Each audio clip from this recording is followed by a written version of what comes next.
மாண்புமிகு பாரத பிரதமர் திரு நரேந்திர மோடிஜி அவர்களுடைய மனதின் குரல் நிகழ்ச்சி 111வது நிகழ்ச்சியாக, அதாவது கிட்டத்தட்ட 111வது மாதமாக ஒவ்வொரு மாதத்தினுடைய கடைசி ஞாயிற்றுக்கிழமையானது தன்னுடைய மனதின் குரல் நிகழ்ச்சியில் நாட்டு மக்களிடத்தில் நம்மளுடைய பிரதமர் அவர்கள் உரையாற்றுகின்ற நிகழ்ச்சி நாம் கண்டுகளித்தோம். இந்த நிகழ்ச்சியில் பல அரிய தகவல்கள், பல சமூக சேவர்களுடைய அரிய பணிகள்லாம் நமக்கு தெரிய வருகிறது.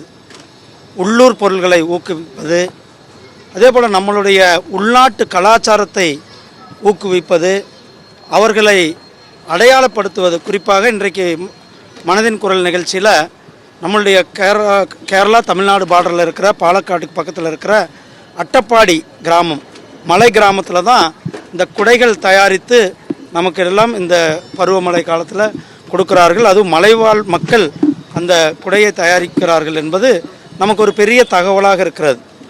அதே போல் நம்மளுடைய பக்கத்தில் ஆந்திரா மாநிலத்தில் அரக்கு காப்பி, நம்ம எல்லாரும் நிறைய தமிழ்நாட்டில் அதிகமாக காப்பி பிரியர்களாக இருக்கிறோம்.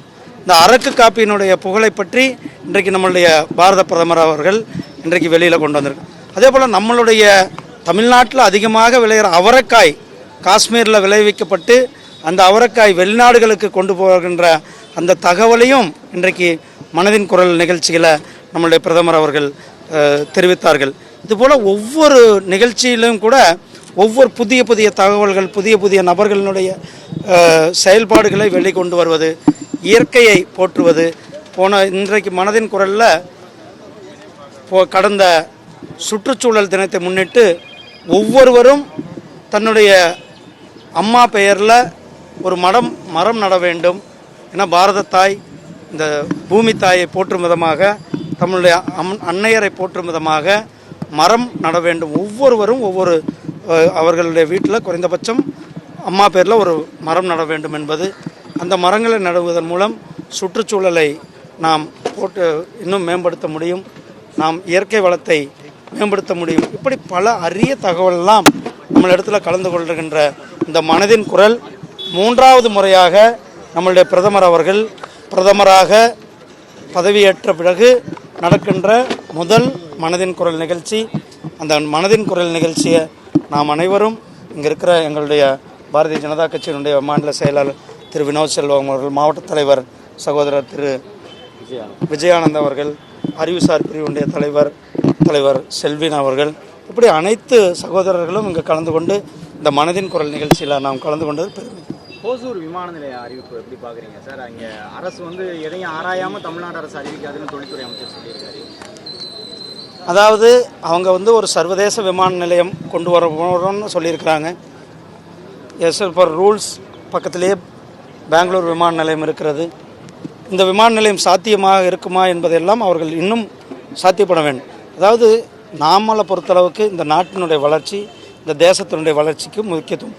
ஆனால் அதை மக்களை ஏமாற்றும் விதமாக, மக்களை திசை திருப்பும் விதமாக தமிழ்நாடு அரசாங்கம் செயல்படக்கூடாது. விதிவிலக்குகள் கொண்டு வர முடியுமா சார் மத்திய அரசு? இவங்க தான் இவங்க சொல்லியிருக்காங்க, அதை போய் அவங்க கொண்டு போய் கொடுக்கணும், ஆலோசிப்பார்கள். அதுக்கெல்லாம் பல நாட்கள் எடுக்கும். ஏதோ இன்றைக்கு அவங்க சொன்னாங்க அதுக்கு உடனே நான் ரியாக்ட் பண்ணணுன்றதெல்லாம் நடக்கிற விஷயம் இல்லை.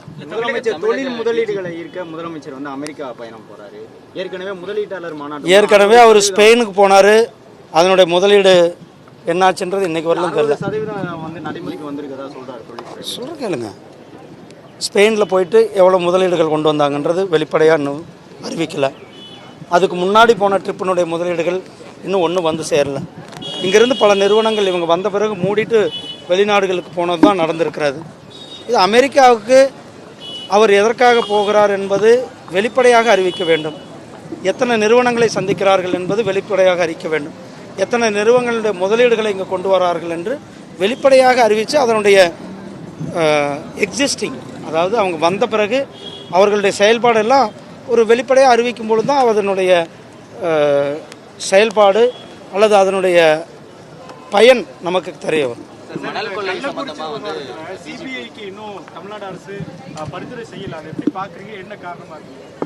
பயம்தான். இதில் பல திமுக நிர்வாகிகள் சம்மந்தப்பட்டிருப்பார்களோ அல்லது தமிழ்நாடு அரசாங்கத்தினுடைய செயலற்ற தன்மை வெளியில் வரும் என்ற பயம். நாங்கள் தொடர்ந்து எங்கள் தேசிய தலைவர் மேற்கொண்டு அனைவரும் சிபிஐக்கு இந்த விசாரணையை கொடுக்க வேண்டும். இது கிட்டத்தட்ட 63க்கும் மேற்பட்ட அப்பாவி மக்கள் உயிரிழந்திருக்கிறார்கள். கிட்டத்தட்ட 30க்கும் மேற்பட்ட பட்டியலின மக்கள் உயிரிழந்திருக்கிறார்கள். பட்டியலின கமிஷன் கூட இங்கே வந்து விசாரணைத்து விட்டு அங்கு சென்றிருக்கிறார்கள். அதே போல் மகளிர் கமிஷன் அவர்களுடைய விசாரணை செய்துட்டு சென்றிருக்கிறார்கள்.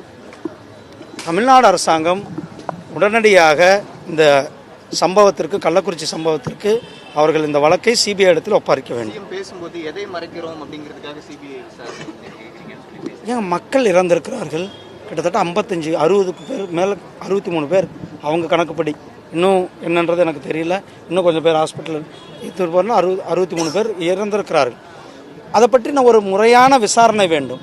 ஏற்கனவே மரக்காணம் சிபிசிஐடி விசாரணை என்னாச்சு? இன்றைக்கு வரலாம் அதனுடைய விசாரணை நீண்டு கொண்டு தான் இருக்கிறது. இன்றைக்கு வரலாம் அதுக்கு ஒரு முடிவில்லை. எங்கும் கள்ளச்சாராயம், எங்கும் விஷச்சாராயம். அவங்க என்ன வேணாலும் பேர் வைக்கலாம். அது கள்ளச்சாராயம் ஆகட்டும், விஷச்சாராயம் ஆகட்டும், அல்லது மெத்தனாலில் தண்ணி கலந்து கொடுத்ததாகட்டும், இதுக்கெல்லாம் முழு பொறுப்பு திமுக அரசாங்கம், முழு பொறுப்பு திமுகவுடைய முதலமைச்சர் அவர்கள். காவல்துறையை தன்னுடைய கையில் வச்சிருக்கிறது முதலமைச்சர் அவர்கள். உள்துறையை கையில் வச்சிருக்கிறது முதலமைச்சர் அவர்கள். முழு பொறுப்பேற்க வேண்டும். அவர் அந்த துறையினுடைய அமைச்சரை ராஜினாமா செய்ய வேண்டும் என்று பொதுவாக அத்தனை பேரும் கேட்டாங்க. இன்னும் அந்த துறையினுடைய அமைச்சர் அதுக்கான பதில் கூட, விளக்கத்தை கூட கொடுக்காமல் தான் இருக்கிறார். முதலமைச்சர் அவர்கள் இந்த சம்பவத்தில் மக்கள் மத்தியில் பகிரங்கமாக மன்னிப்பு கேட்க வேண்டும் என்று மக்கள் சொன்னார்கள். ஆனால் அவர்கள் அதை பற்றி எதுவுமே இன்றைக்கும் ஒரு நடவடிக்கை எடுக்கவில்லை. உடனடியாக இந்த வழக்கை சிபிஐ இடத்தில் கொடுப்பது தான் இதனுடைய முழு உண்மையும் வெளிவரும். ஆனால் ஒவ்வொருத்தரா கேளுங்க. அமைச்சர் துரைமுருகன் நேற்று டாஸ்மாக் சரக்குல போதுமான கிக் இல்லாமல் இருக்கு, உழைக்கும் மக்கள் அதனால தான் இந்த சரக்கு சாஃப்ட் ட்ரிங்க் மாதிரி நினைச்சு கள்ளசாராயத்தை குடிச்சிடுறாங்க அப்படின்னு சொன்னாரு. அதை எப்படி பார்க்குறீங்க? இது எல்லாமே திமுக காரங்க ஏதோ மக்களை கேலி கூத்து செய்கிறதா தான் நான் பார்க்குறேன். மக்களை நல்வழிப்படுத்த வேண்டும், மக்களுக்கு நல்ல திட்டங்களை கொடுக்க வேண்டும், மக்களை உயர்த்த வேண்டும், நல்ல கல்வி கொடுக்க வேண்டும், நல்ல மருத்துவம் கொடுக்க வேண்டும், நல்ல இன்ஃப்ராஸ்ட்ரக்சர் கொடுக்க வேண்டும், புதிய சமுதாயத்தை உருவாக்க வேண்டும், அந்த புதிய சமுதாயத்திற்கு தேவையான அடிப்படை வசதிகளை செய்து கொடுக்க வேண்டும். தலித் மக்களுக்கு இன்றைக்கு கூட பல பகுதிகளில் சுடுகாடு இல்லை. தலித் மக்கள் பல பேர் தனித்தனி சுடுகாடில் இருந்து கொண்டிருக்கிறார்கள். பட்டியலின மக்கள் இளைஞர்கள் படிக்கின்ற ஹாஸ்டல்லாம் இன்றைக்கும் ஒரு மேம்படுத்தப்படாத ஹாஸ்டல்களாக இருக்கிறது. இதையெல்லாம் அவர்கள் முறைப்படுத்த வேண்டும். கவனம் வளர்ச்சியில் செலுத்த வேண்டுமே ஒழிய கவனம் மதுல இருக்கக்கூடாது என்பது தான் என்னுடைய கவனம். மணல் கொள்ளை தமிழக பிஜேபிக்கு மோசடி பண்ணியிருக்கிறத கடிதம் எழுதியிருக்காங்க. துறை சார்ந்த அமைச்சர்கள் மேல நடவடிக்கை எடுக்கணும்னு சொல்லி. என்னதுப்பா? அமலாக்கத்துறை 4000 கோடிக்கு மேல மணல் கொள்ளை ஈடுபட்டதா அமலாக்கத்துறை தொடர்ந்து பல கேஸ்களில் நடவடிக்கை எடுத்துக்கொண்டு இருக்கிறார்கள். அவர்களுடைய ஒரு தனிப்பட்ட அமைப்பு, ஒரு இண்டிபெண்டன்ட் அமைப்பு, அவர்களுடைய வேலை செய்வார்கள். அவர்கள் நடவடிக்கை எடுத்துக்கொண்டு பாஜக மாநில செயற்குழு கூட்டம் வர 6ஆம் தேதி நடக்குது. மத்திய அமைச்சர் சிவராஜ் சிங் சௌகான் என்ன முக்கியமான விஷயம்? 6ஆம் தேதி வாங்க. நன்றி.